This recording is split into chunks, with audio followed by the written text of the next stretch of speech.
daily dried apples versus daily dried plums, impact on cardiovascular disease risk factors in postmenopausal women.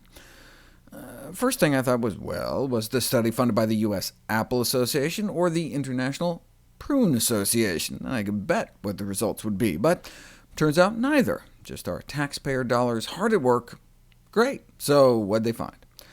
160 older women randomly assigned to a dried apple group or a dried plum group, and followed for a year, a dozen dried apple rings a day, or about 8 prunes. And within 3 months, a significant drop in cholesterol in the apple, but not prune group, which stayed down through the rest of the study.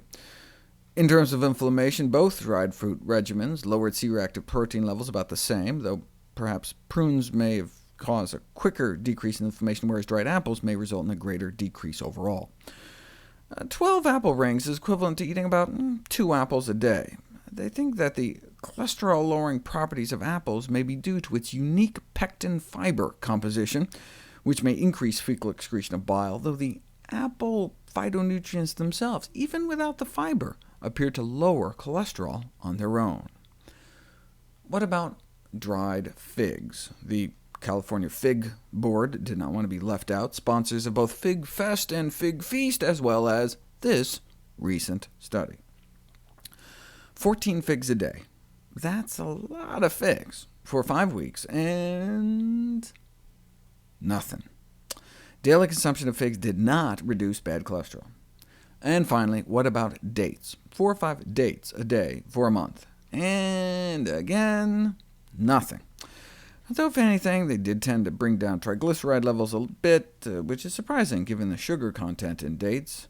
A recent study on the glycemic index of dates found them surprisingly low. The open circles are what straight sugar water does to your blood sugar, and here's that same amount of sugar, but in date form.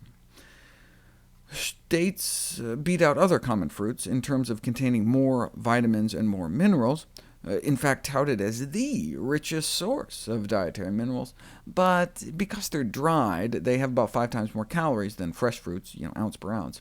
And so in terms of nutrient density, they're really quite comparable to these other fruit, though apples clearly have them beat when it comes to lowering cholesterol.